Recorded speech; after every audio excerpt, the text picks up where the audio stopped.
Everybody, thank you for lasting this long at Black Hat. Yeah. So we've never done this before, so this is a new experimental format we're trying out, and you are the guinea pigs. And so we're going to open up with some conversation amongst us. I'll introduce who we've got up here. All review board members. We are the part of the larger team that selects the content and looks for trends and tries to steer the direction. And then after we have a bit of a conversation, we're going to try to draw you into the conversation. We have microphones, people with microphones that'll be able to get them to you so everybody can hear your questions. And we want it to be more of sort of a conversational kind of question and answer. We've got a couple of topics we're going to explore. And if you think we're exploring them in the wrong direction, that's your chance to jump in.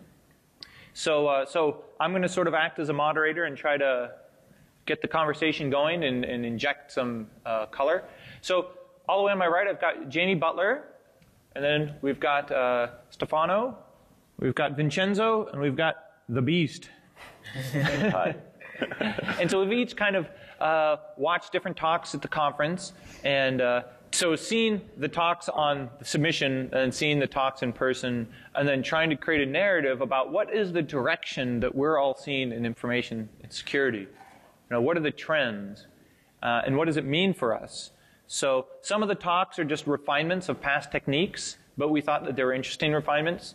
And other talks are maybe more illuminating, showing us where things are going. So I want to just kind of start off with everybody here. Yesterday we started planning the session, and we started talking about the keynote and the implications of what Bernie had talked about the amount of data that's being generated, about the end of essentially Moore's law, and about having to do the compute at the data, because the data server farms are so heavy and so huge, you can't move the data to where the compute is. And we had such a good conversation, we had to stop, because we want to kind of continue it here in front of you. So we each sort of have something we want to talk about, but I want to start it at the beginning of the Black Hat with Bernie's contention about the compute speed and the direction we're going. So I don't know if you want to jump in where we started yesterday on, you know, do we generally believe that? I mean, that's, and then if so, what are the implications for us in security? You want to get started? No. I mean, there's only two guys, like he actually knows something about machine learning expert systems. I think I'm just an observer. So you used a lot of these techniques early on in all of your intrusion detection work, right? Where you're trying to classify. But you know, the point is that when you're working with security data is actually, relatively speaking, small. You are not the volume of it is small, relatively speaking, to what we see in, I don't know, the banking industry or the big retail industry. And this means that many of the techniques that we are using are actually relatively small scale. So when you try to do the same thing, like anomaly detection, for instance, on large scale data sets, such as banking transactions, and this becomes more and more true when you get closer to like the big processes or the credit card circuits that process an enormous volume of transactions. Trying to learn useful things out of there is actually pretty challenging. And one thing that happens is that at some point it is not really a problem of computational power or memory, because luckily enough, they are still small enough that we can handle them. But it becomes a problem of actually being able to understand with your mind, starting from smaller examples, how these algorithms will work at scale.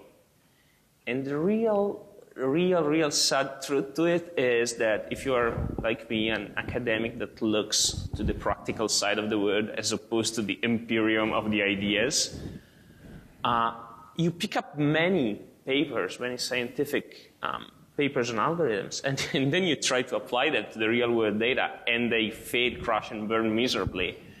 They fail even on the original data set, just so everyone is aware. But that's a bitter consideration that I can completely concede. But they fail because the examples are what we think are good examples. but in many cases, they do not match reality anymore. Right.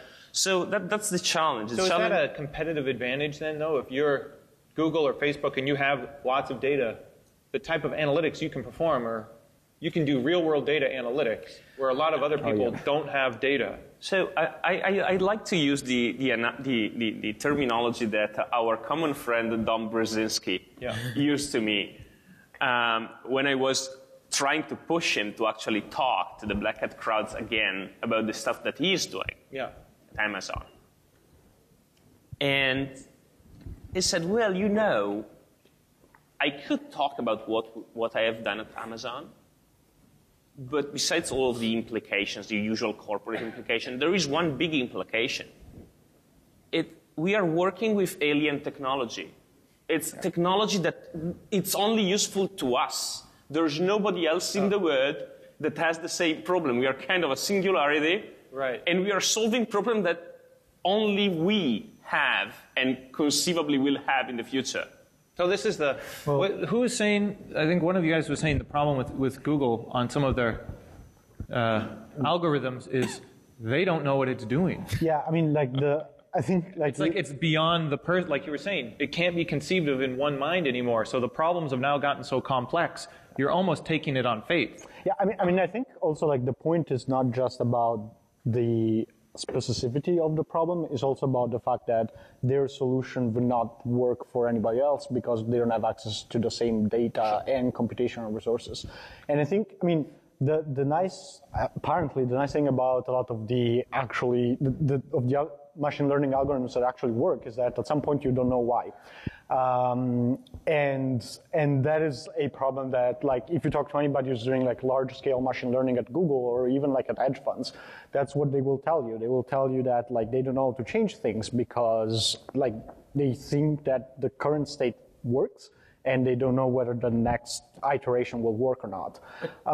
In the security context, though, do you think that we need to understand how the algorithms work? Usually people in security are going to be more skeptical, right? So you have to show them how you arrived at your answer for them to start trusting a new technology, because everybody says data science and machine learning and things, but... Well, so I think the problem, and I mean, maybe Stefan could talk a bit more about this. I think in general, the problem with data science seems to be the fact that you need to have a guy that has domain expertise on whatever subject your data comes from, and then you need to have a guy that actually knows math, and then you need to have a guy that actually knows how to program. And trust me, finding one that can do all of these things is impossible. And so the issue is the security dude doesn't need to know about the algorithm that works best. The problem is you probably lose at some point the intuition that you would need to find the best match. Because imagine you are the math guy. I can talk to you about the problem and the domain, but there will always be things that I have in my head that I'm not expressing to you. And so you cannot have that immediate intuition that I would have in my field and vice versa. So that creates a interesting challenge. Right, so I agree that you need those different skill sets, and it's probably not one person. But in the security context, right, if you're presenting data to the user and you're going to tell someone their network's infected, their particular hosts are infected, the next question a consumer of the product is going to come back and say, well, how do you know this, or how did you arrive at this answer? And so sometimes Stefano can correct me if I'm wrong, but sometimes in machine learning it's difficult to express how you got to the answer. It is actually basically the reason why anomaly detection has never taken place. It's not that we don't really, part it is that we don't really know how to do that well. But most of the problem is that an anomaly detector will tell you, okay, this machine is behaving strangely. And then most of the... And that's not actionable, right? You don't know what to do with it. Define strange and tell me what do I need to do to fix it. Yeah. And that's the reason why people prefer to buy misuse detectors that do not work as opposed to buying anomaly detectors that may work. Because, misuse detectors will tell you things that are outdated, things that maybe are not relevant. But when they tell you, they give you a load of information that you can use to actually tell if it's relevant or not. So does this mean, though, that the future we're moving to is to deal with this data that's coming, we have to move to these systems that we don't fully understand. You know, for the speed of response, for the volume of data. We have already done that. Sometimes you try to do transactions with your credit card, and it triggers something, and it gets blocked. And if you ask the operator on the other end of the phone, why was this transaction blocked, they cannot even answer you. But I mean, you as a business, and you're looking in this future, and you're like, I've got to start buying products. In the old model, I bought signature detection. In the new model, I'm buying anomaly detection or some kind of machine learning that knows that the execution environment is wrong. But it's not the same as a signature. So does it just mean the same concept is I'm running something on the host that tells me when something's executing improperly? The old magic was signatures, and the new magic is expert system? And it'll be like now with expert systems. Now, hearing someone using the term expert system makes me feel much like when an old lady hears calling her name before getting married. Yeah. Because it's a very, very old name that we didn't use anymore. But you are perfectly right. The point is that we will need to change the way we respond to security threats if we are using this type of systems, because we will get the response without knowing why the response was there. And this is a very typical trend in all artificial intelligence branches. You can find this in robotics, for instance. So people have moved sorry to away. interrupt, but so does that mean when you're doing incident response now, you get a packet and you look at it and you go, aha. In the future, you'll get an alert from an AI system and it says 92% something's weird. And now you're going to need the incident response guy that can commune with the AI to even get to the get to the point of like, how do you feel? Why were you unhappy 91%? Well, okay, but this this potentially brings us to another point, which is if you essentially every time your expert system or whatever tells you, okay, this is maybe weird over a certain threshold, then potentially the right thing to do is just to disconnect the machine and buy a new one. Unless you start caring about attribution, which brings us to to another potential topic of discussion. But let's go there. What's your topic? Attribution? No, no.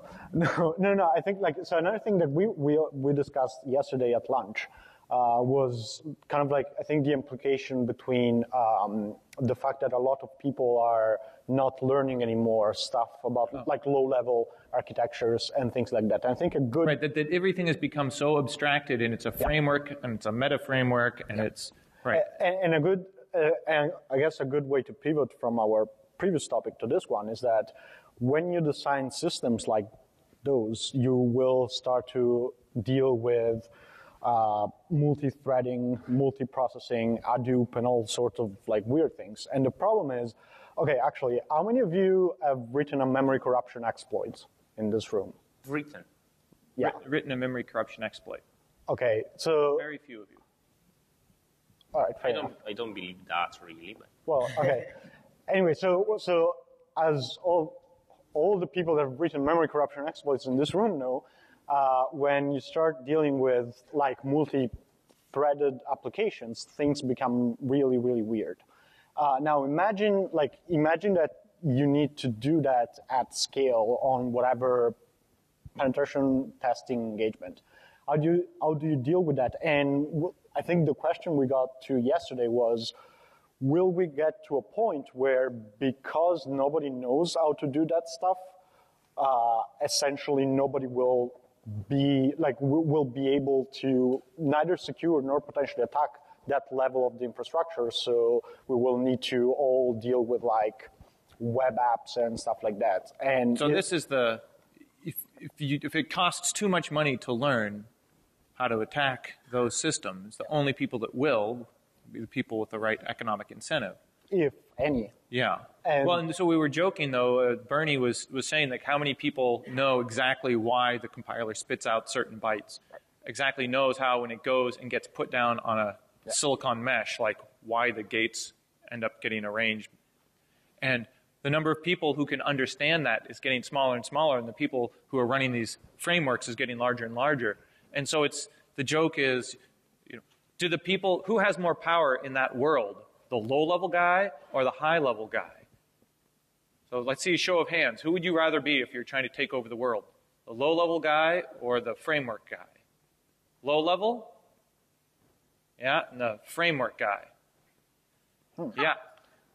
Yeah, I think the low-level guy takes the cake because everything else depends on it. You're taking over, subverting the lowest level in the architecture, and it looks like fewer and fewer people understand how it actually operates. On the other hand, to cheer up those that raise their hand for framework guy, if they are looking for a job, being a framework guy is much more productive.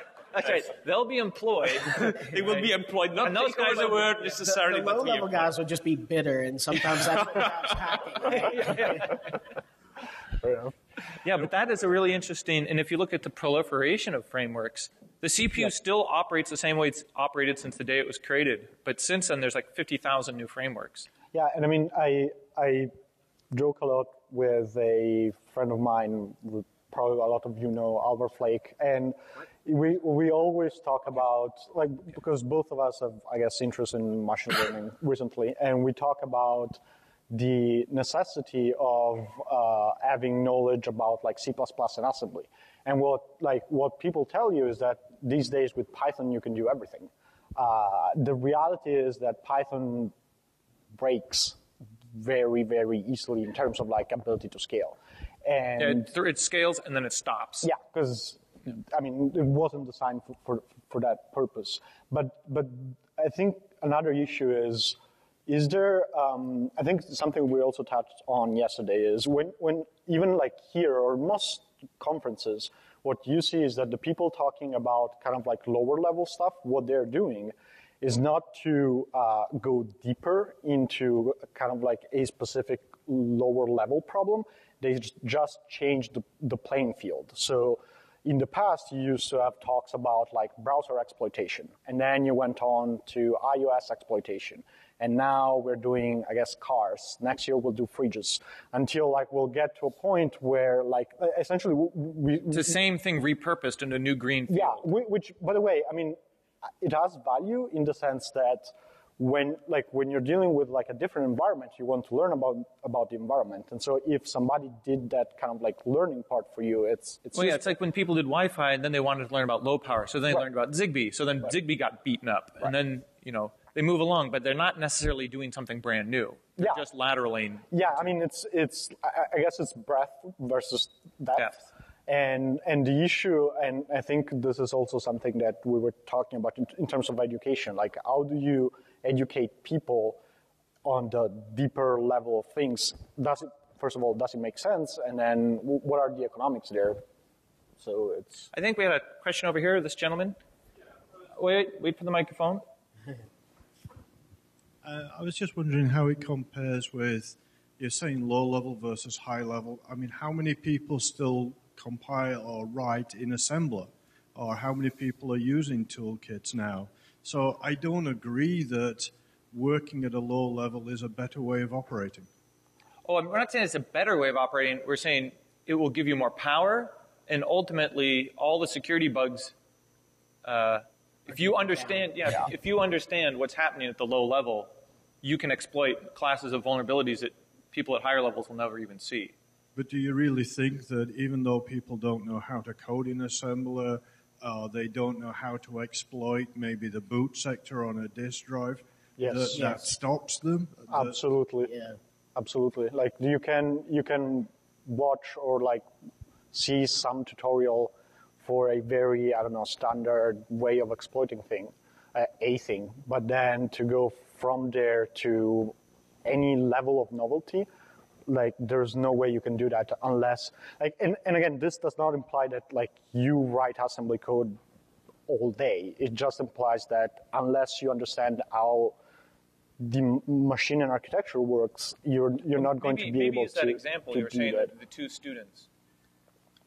The one that understood. Yeah, so there was, I was at a company and we had two interns from a Ivy League school and we were talking about exploitation and buffer overflows and things like this. This was a while back. And this was a very prestigious university that they both came from and cost a ton of money to go to.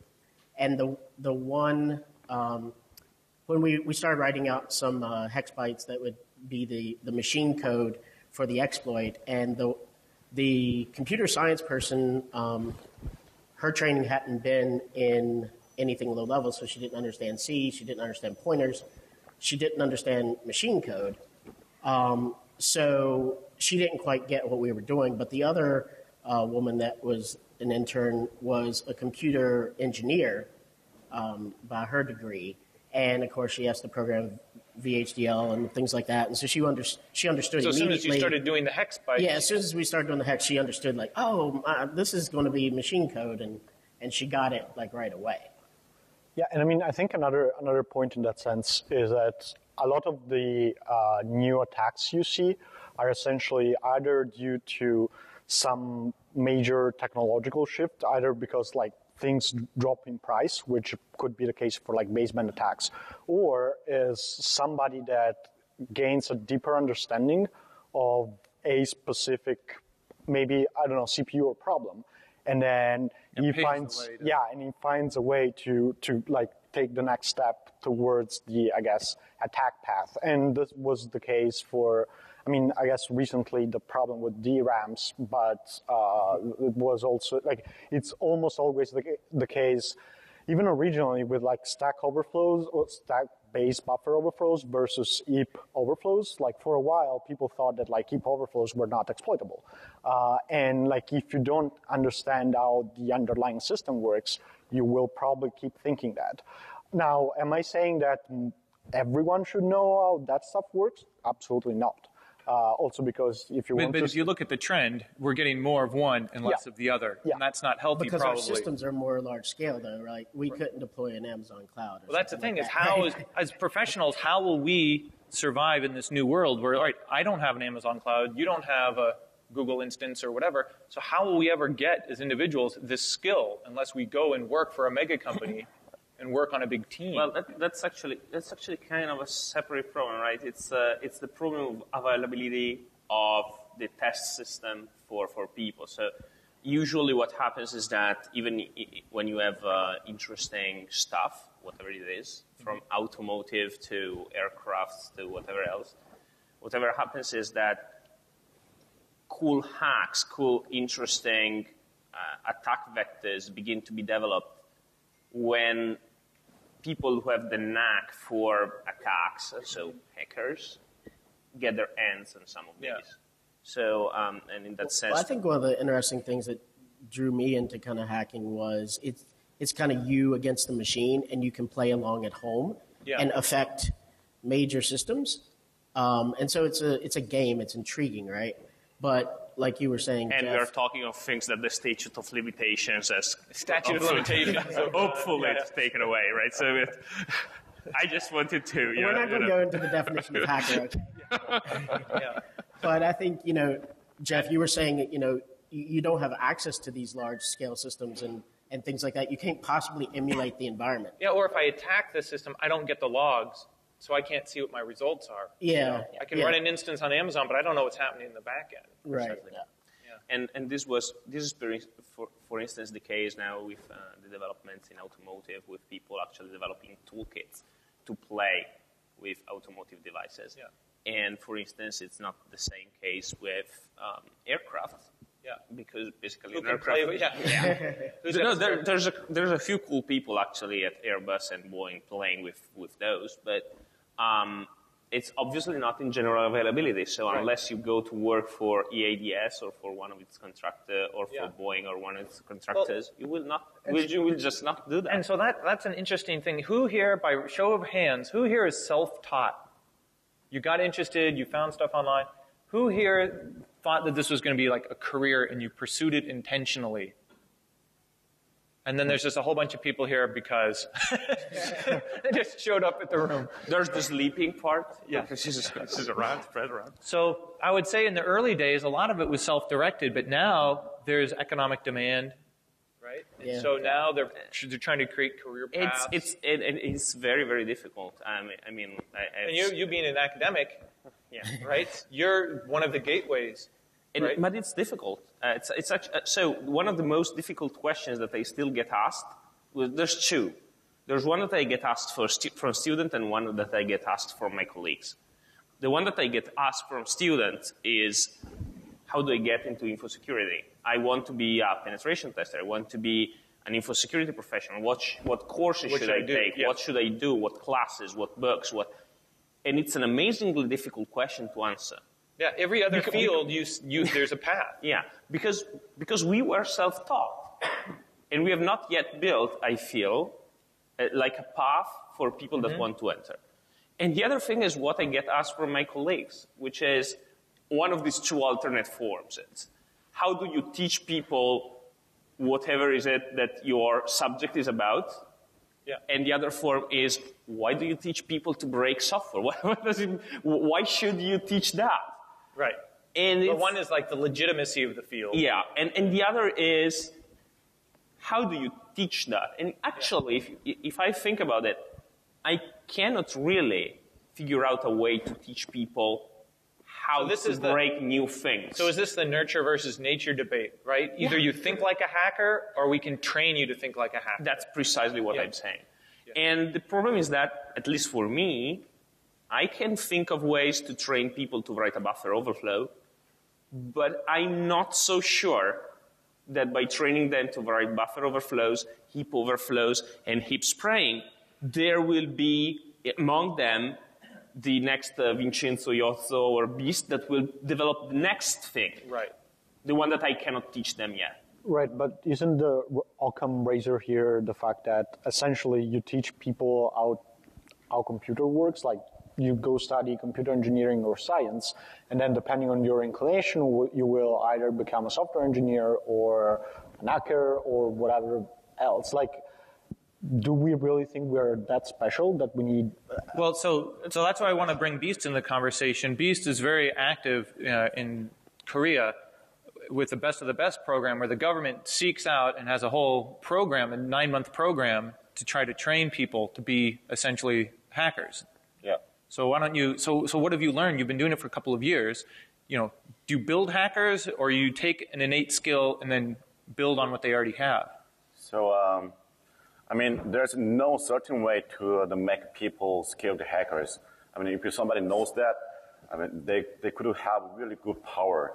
But I believe nobody knows that yet. So South Korea needs a lot of hackers because we have North Korea. But, I mean, I was kidding. I mean, every industry needs hackers. I mean, security experts. So we started this since 2013. So we were thinking about how to make good hackers. So because the program is supported by the government, so which means we have budget. So we were thinking like that there are a lot of people, a lot of students in Korea, they are interested in computer security. But we didn't have any idea what students we were gonna take because there are so many appliers. So we're thinking like, okay, if there's someone who went to the good university and a good computer science skill, maybe, but he doesn't have any idea on the computer security, we gotta take them. Or it's like there's a young guy like 16, but he always knows the computer security, but he's really stuck at study. I mean, at school. Yeah. So you have to filter out, right? They might have academic credentials, but no actual. Well, we start. I mean, we get like a 50-50 students, both of them, but we don't get the answer yet because we don't know the certain way to teach people. I mean, so it's like. But so you get all these applications, you screen them down, based on a skill test or something, True. right? Yeah. Yeah, and then you whittle them down from 1,000 people to maybe you accept a couple hundred, right, down to the 10 best. Yeah. Right, and so along that pathway, are there certain skills of who the 10 best always seem to have certain skills, like they're very quick at learning, or they're very generalizable skills, or they always come from a certain. Yeah. What are you finding there? Like, what are like if you were hiring and you wanted to hire for those skills, what would they be? Or or teach those skills, right? Because if you can figure out what that is, then it can inform academic. That's the point. Well, but sorry to interrupt, but like, so for instance, what's the name of the guy? Thomas Fashik. Yeah. So he's starting a new company, right? Based mostly on essentially ways to change the hiring processes used, especially in Silicon Valley, to hire both like developers and security people. And kind of like some of the things that he was saying is that a lot of the people he hired for Matasano, so as security consultants, actually had no security background whatsoever.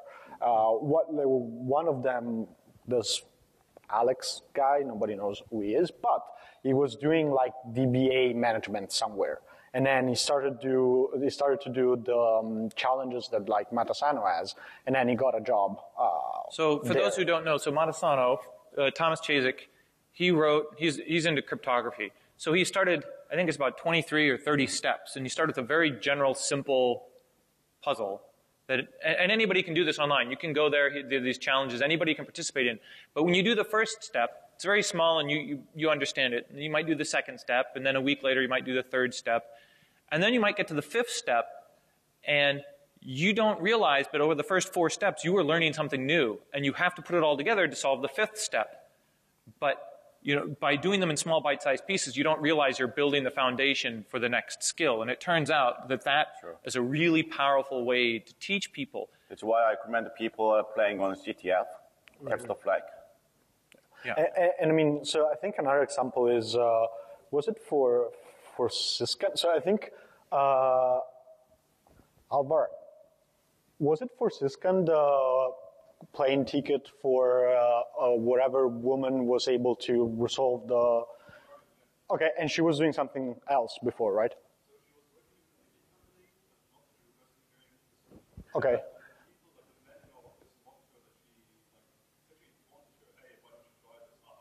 Right. Yeah, so... She did. So besides the conversation that we could have on problems of like sexism in the industry, which we should probably not talk about, not here. Also because we are 5 guys. Yes, but I think the bigger point is that what matters, and which goes back to the question I was asking Stefano, is do you actually need to teach specific things, or if you have somebody with a strong enough background in computer engineering or computer science, right, and if he has, I guess, he or she has the natural attitude towards security. So I think one of the biggest things, though, in the industry is you really need to have the curiosity, right? Like it's not a 9-to-5 job. Like when you're young, like you have to put all your energy into that one field. But isn't that really, the same? Like if you want to be the badass doctor versus just the average, right? So that's probably pretty normal. It's totally the same. The only significant difference that I can say is that usually hackers are, at least in our generation, excluding Vincenzo because it's another generation. But I'm young too. He's young too. I don't know your age, but I know his. So in our generation, at least, we were self-taught. So the dedication that you mentioned is that it's because we needed to build by night the solutions to the problems that we found by day, basically, because we were solving that by ourselves. But it was that curiosity that makes you challenge. Absolutely. I think that's a trait that gets you to the top of the field. Yeah. But I think of any field. Of any field, right. But I don't think it's what we need now, though, is we need scale. Like we keep talking about scale. It's like just in Washington, D.C. alone, I think there's like, they keep saying about 6,000-7,000 jobs open. Well, DHS or somebody just opened 3,000 jobs. 3,000 for DHS. DOD wants, I think they wanted 5,000. Never mind the defense contractors in Silicon Valley. So the problem is we can't produce, and that's just in one part of the country. So I'm just wondering, are we like the curiosities? Is a question. Yeah, and I think this is Interpol over here. Hello, Interpol. Thank you. My name is Vitaly Kamlyuk. I'm actually from Kaspersky Club at Interpol. So I'm seconded here to Interpol, based in Singapore. Just short introduction. Guys, you're discussing here educating and breeding hackers. But however, from my perspective, I think there are so many hackers worldwide, and every single developed country, more or less developed, they all have some kind of a cyber offensive capabilities already up and running for many years. Some of them are not yet exposed, probably, but there are many of them that have been discovered, and all of you know about that. Yeah, the point is we should discover and train them before you need to discover them. That's pretty much the point, maybe. No. Basically, my point is that we are living in a very interesting time from my perspective, because we have reached the point, at least, well, I feel it very well, probably starting from this year, people lost trust in all technologies around us. They lost trust in the network. They lost trust in hardware and in software, because, everything can be forged, faked, interdicted, intercepted, and stolen. And if you trusted encryption before, I think since a couple of years ago, there is no trust in that anymore as well, because the algorithms can be altered, can be changed, can be somehow modified in the way that they are not protecting you anymore. So people lost trust in technologies, and for me it's kind of obvious now. So the question for each of you now, and I'd like you to express your opinion individually, was it a failure of humankind, or was it a plan? What was it, a plan that we lose our trust in? Was it somebody's plan to make us vulnerable from the very beginning? Oh, okay. So I'll take that first. I don't think it was anybody's plan. I think it's normal market forces, right? You don't get rewarded for building something safer. You get rewarded for being first to market. And by doing that, you necessarily don't have time to research and figure out every failure mode of the system. And so it's just we're moving too quickly, and there's no incentives to fix things, or very little incentive to fix things. But it's now added up to reach a critical mass where there's no other backstop. Where before we would say, well, we don't really trust the software, but we know the hardware. Well, we don't really trust the hardware, but we know the algorithm. But now the problem you've pointed out is we've gotten to the point where there's so many things we don't trust. It creates this mental, not a malaise, but an inevitability, right? You sort of expressed it, which is, I just give up. I can't trust anything. And then you start thinking in this defeatist attitude, and then how do you go forward from there, right? You need to trust something, some grain of salt, something. And so that's what I fear for our industry, is if we just kind of give up, it's too hard, there's too many attack vectors, then I think that's that's not healthy. So to add to his point, beg your pardon, I'm going to use you as a scapegoat for the Interpol and every other government organizations that deals with cyber stuff.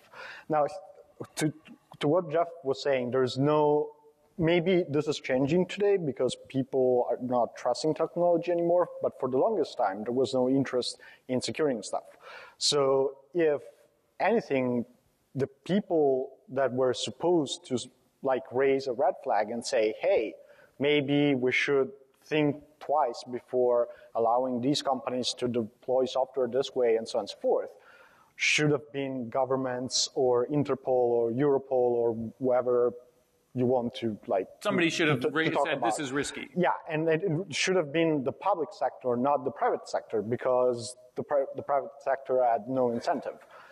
Now, I think what I'm trying to say is that it wasn't anybody's plan, but it should have been somebody's plan to think that this was going to happen sooner or later. And when you think of where we are today in terms of policy, it's still mind-blowing that nobody actually has a decent enough understanding of technology and this space to actually come up with reasonable 50 years of computing, and we still have no real policies. Yeah, but that's really the point, right? And thank you very much for using my scapegoat from the point of view of an employee of the Italian government. I'm happy that he took the blame for all government employees ever. But you work in university. Yeah, so it's kind of different. But that's pretty much the point. You say it's been 50 years, but come on, how long did it take aviation to become safe? Yeah. Well, 100 years? I guess I don't want to totally go in this direction, but really, I want to see by a show of hands, there's no liability for poor software. right? We are operating with no liability. Wow, that's amazing. No other industry has that, right? We are living in a bubble universe where we have no liability for the stuff we do, really. And if you look at Boeing or Airbus, they write millions of lines of code in a life safety critical system, and it goes in an airplane, and they're liable, right? And that's why their stuff works most of the time. Right, and then auto manufacturers, millions of lines of code. Tesla, millions of lines of code, and they're liable. But when you take millions of lines of code and you put it in an online database, an Oracle database or whatever, that's handling medical records that's life critical, no liability. Like, I'm curious, how long can we honestly expect our industry to let us get away with that? Where everybody else has liability except us, and we're the area that's holding all the keys to the kingdom? Like, I don't see how we're going to be, governments are not going to let us get away with that forever. And when that changes, I think that's going to be the big paradigm shift. I totally agree. So I'm curious on your take. Am I smoking crack? Or? No, I totally agree. Well, yeah. It's a different question. Do you really want me to answer that question? Or you want to, I mean, especially in Singapore, I don't think that's the type of conversation we should have. So, yeah, that's the line of conversation that we will drop here. But it's absolutely the point. So the point is that the point I was trying to make with the airplane example is that when the aviation turned from, a technology into an industry, then it was liability and the need to build confidence that actually took it from being like, okay, let's try to land this thing on this field where there's no light, there's no instruments, there's no radar, and let's hope that the fog does not come down at the wrong time, to the place where it is today. Without any sort of liability, without any sort of market incentive, we already have a market incentive for security. Yeah. Actually, it's a lack of security. You actually have contributed, maybe more than most people in this room, to create at least part of a pressure on vendors to fix their software. Right, but our power through Black Hat is only the name and shame. Yeah. So can I play devil's advocate here? Yeah. I think it's a case of be careful what you wish for, because I mean the problem is the more regulation we will get in the software industry in general, the more margins will go down, which means all your shiny new startups will not start, and which means all of our salaries will go down, or they'll have and so on and so forth. So right, but look at the alternative, right? Is it acceptable for governments to allow no liability in this area? No, absolutely. But I think what would be mature to do would be to actually have a private sector conversation and be like, do we really the private sector will only have those conversations under threat of regulation, right? We'll do the right thing because you're going to force us to. But I'm just pointing out, in my lifetime, this will happen, I think, because the systems are becoming too important to not have liability. I'm just curious how who imposes the liability? I mean, I was hoping to be insurance companies through rates and market forces. But if it's not insurance companies, I don't see we get a free pass. Yeah, it's probably I know a few years ago I was... Okay, I'm sorry, we've got a question.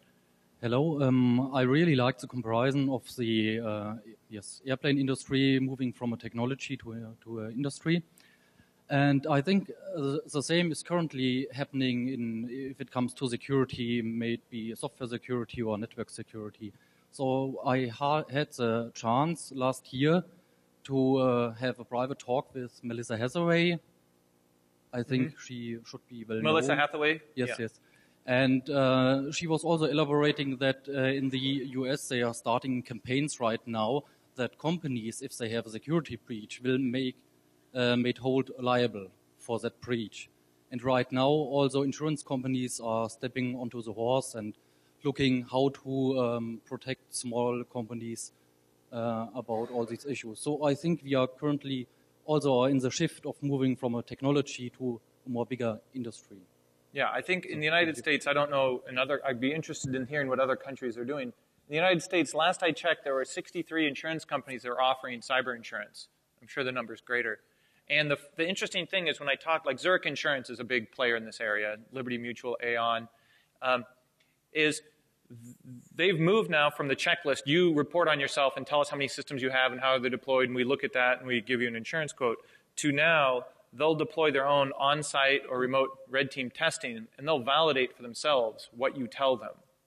So on one hand, that means full employment for red team testing because all these insurance companies are going to want to validate what these companies are telling them, which might keep them more honest. But I think that's the paradigm shift, right? Insurance is starting to get involved. And in the United States, we have 48 different breach notification laws. So there's 48 standards, but pretty soon, in the next 4 or 5 years, we'll pass a national notification law. And once there's a standard notification rule, the statistics will be gathered on those breaches, and that will start to inform insurance. And then we'll see the insurance industry. That'll be one thing that helps the insurance industry grow up. So if you're in a different country that's already gathering statistics, I'd be really curious. But this is kind of trickle down liability, right? So you're holding the companies that are breached liable. Or you're blaming the victim. Yeah, they're already paying a huge price if they get breached. Like you have to issue new credit cards, you have to provide credit insurance and things like that. But, you know, the industry, the providers of the software that's providing the protection aren't held liable. Because you can't, if you can't hold the manufacturer liable. Yeah, it's a shift of blame. Yeah. So I'll go to the audience for another question, if anybody has one. Over there. Yeah, over there. He must be a hacker because he's in the last row. I have a question regarding like the normal people. Like you already addressed like the vendor side and the policy side. Yeah. But like, what about the people? Like all the people I know are like kind of obsessed with a complex and more complex, everyday more complex way of living. Like, who needs a light bulb which can be turned off over the Wi-Fi? Like, I don't know, like really, like, I love technology and there are a lot of things I like to do with it and like to play around with it, but like no one is like putting the blame of on the people who are getting like kind of to a more complex way of living. Yeah, creating dangerous technologies. So I wanted just to know your perspective on that. Like, how do you think normal people could like start being more aware of actually the technology they're using and the fact that when they rely on light bulbs, which can be turned on over the Wi-Fi, they're actually exposing themselves to... Well, I'll start off and then we'll see get your take of the panel. But I don't think as a consumer, you shouldn't have to worry about this stuff. By the time it hits the mass market, you should make some assumptions like you should assume it's safe.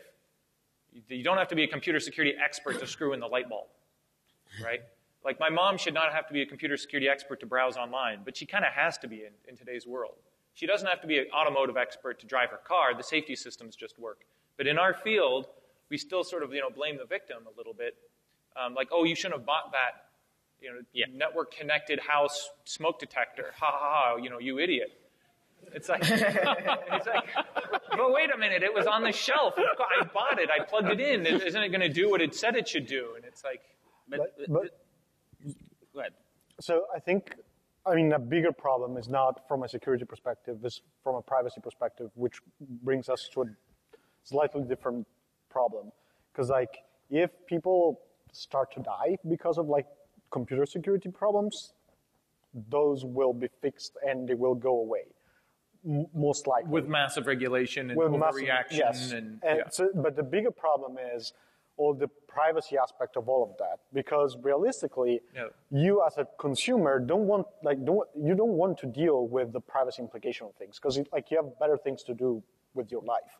At the same time, you want to have the latest shiny things because all of your friends have that. So the problem becomes, is there a nice trick to deal with that? And kind of like the joke, I think one of the jokes on Twitter was for like how long the ads industry can subsidize the technology industry. And probably like depending on who you talk to, the answer is forever. What happens when the ad agencies have everything on everybody? There's nothing new to mine, right? Right. And so that's the part that scares the crap out of me a lot more than the security. Yeah, like the purely security concern. Also, in the consumer world, it's not really necessarily the case that regulation will work a lot. I have a very shiny new example that was basically, it appeared online a couple of days ago from Brussels. So I hope that not many people in this room have to worry about what Brussels does. But basically, the European Union has a law for data protection that allows export of data only under certain guarantees. So only if so-called safe harbor provisions are met. Mm-hmm. So if the data goes outside the EU, the other country needs to offer a reasonable level of a reasonably similar level of protection. And in a recent audit, the Commission arrived to the conclusion that, given several recent developments that I will not stay and recount, the US do not offer that level of protection. And the European Court of Justice raised the stick and said, well, you know, that means that under our own laws, you should immediately ask all European citizens not to use Facebook. Right, or Google. Or Google. Yeah. Or many other things. And that's just not going to happen. Yeah. Even if you wanted to protect your citizens, yeah, you can't. You really can't. You would have mass riots throughout the European Union like nobody has ever seen. So you can do only that much with regulation when it is oriented to the consumer. The consumer will want to do things their own way in any case. I think, I'm going to divert slightly the conversation here. But I think one potential consequence of the regulation, which is another case of be careful what you wish for, is that because smaller companies do not want to bear the liability, they will more and more move towards the cloud, which means we will have the 5 or 10 providers in the world that will become the equivalent of too big to fail for banks. So I don't know. This is the risk aggregation, right? Yeah, and I don't know, if any of you guys care about finance, but there's this awesome guy that writes this blog on Bloomberg, and he was talking about how do you audit the balance sheet of a bank, and the answer is you don't, because it's way too complicated. So we will get to a point where how do you audit Google, and the answer is you don't, because it's way too complicated. So that's another huge risk. We are actually already, well, that's the thing, right? It's like, what's the equivalent of too big to fail in cyber, or what's the equivalent of, too big to check? Well, what's the systemic risk, right? Like, what happens if, for whatever reason, I don't know, Amazon is found liable for something and they get forced into bankruptcy, just invent some reason. What happens? Nobody knows. Right. And how do you model that? You probably can't. And so you're entering in these areas of big unknowns. And the other thing I like to point out is you move to these clouds, you see debates in companies that say, the debate goes something like this. A foreign nation state is attacking me. We'll pick the Sony example. North Korea is attacking Sony. The U.S. government should protect me because I pay my taxes and I'm a U.S. company. That's really great and self-serving for Sony, because they get to transfer all liability and risk to the taxpayer, to the government. So on one hand, you could say, yes, well, if Sony was physically attacked, that's a government response. But they're electronically attacked, so all of a sudden, Sony, you don't have to spend a penny on defense. You just shift all liability to the government. It's like, that's very convenient for you. And so we're in this area where we don't understand the rules of the game. Like, what, as a corporate responsibility, what are you responsible for? And then when do you get to shift the liability to somebody else? Right? And so that's a shifting line in the sand. Sir? Thank you. You discussed liability and how pressure and how companies would become liable, and you looked at policy makers and things like that. But the real pressure is the market pressure. Right. And who has stopped buying gadgets from whatever company because of a breach, even though it was published? We know the implications. Right. And the comparison with the airline industry is not quite correct at that point, because if I knew that 90% of the planes are going to crash, I wouldn't take the plane. Right. Even though I know a different airline, right? Of any airline, if I look at only 2 manufacturers for planes. Yeah.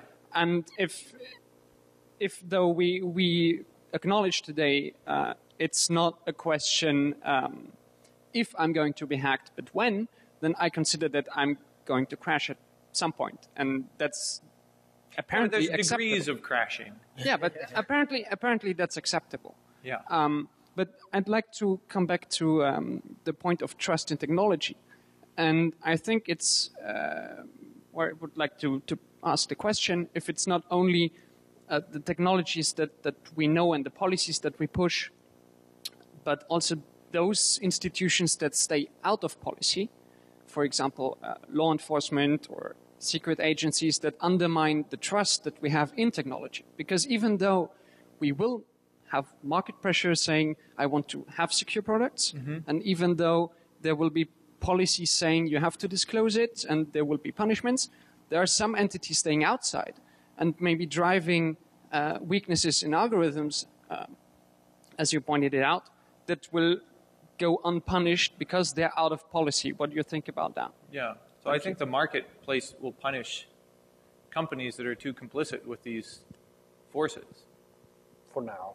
Yeah. But then, like, I guess the question I might have for you is, what is the difference between, like, would you rather Google have your data or would you rather the NSA? I would prefer the NSA or the FSB or whatever intelligence agency you want to pick. Because they're not monetizing. Yeah, I mean, realistically, they're not going to send shit at my place because I need to buy stuff. So no, but I guess the point I was trying to make is that there are two issues here. Like, one issue is it acceptable to be hacked? For most people, the answer is yes, because there are fail-safe mechanisms for the stuff that actually hurts you as a person, which mostly today revolves around credit cards and potentially identity thefts.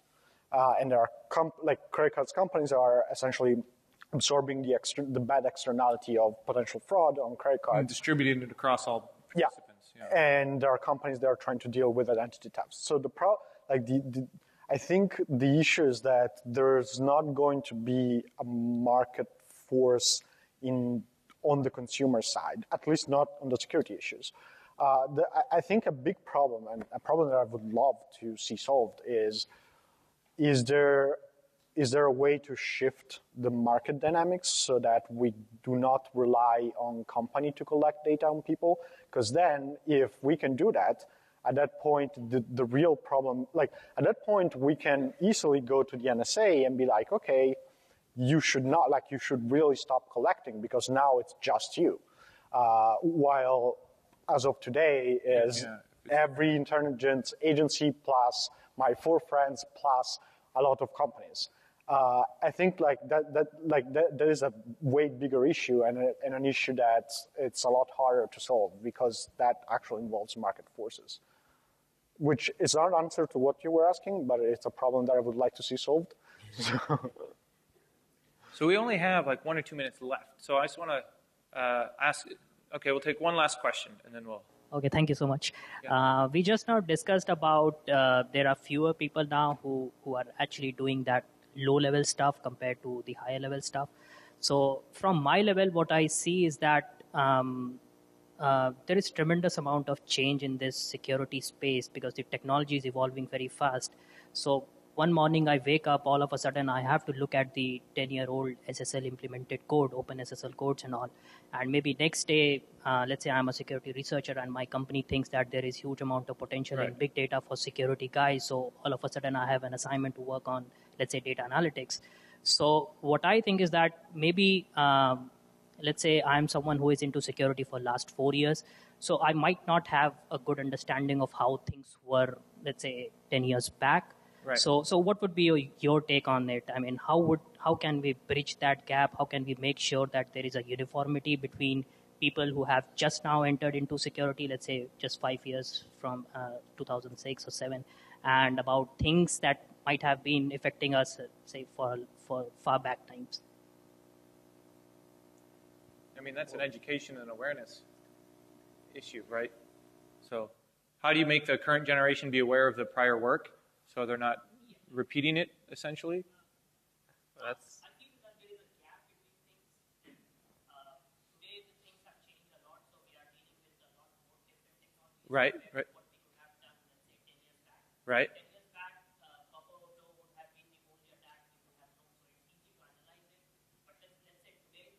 Right, there are 10 different styles, yeah. So it's just the complexity question.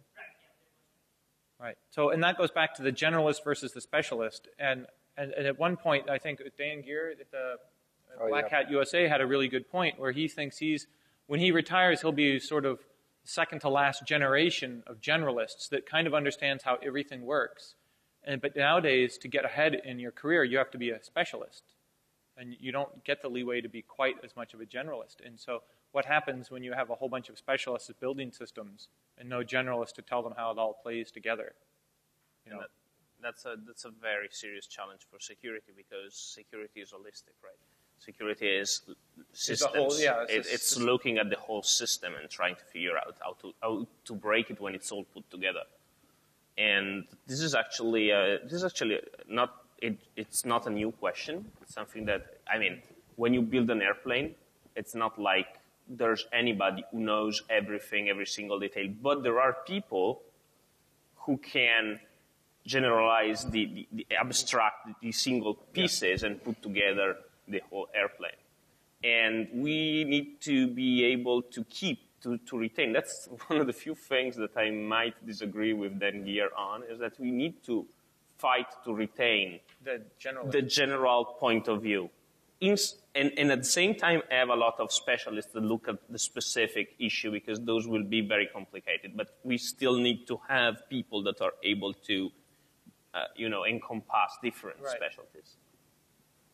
All right. Well, I want to thank everybody for this great questions and staying for the last session here, and for making Black Hat Singapore a big success. So we'll be around for a while, and I would love to continue the conversation, and hopefully we'll see you next year. So thank you very much for coming. Give our panelists a round of applause.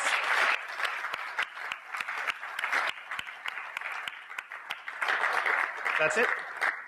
Great. Thank you, everyone. Thanks. I have to go to the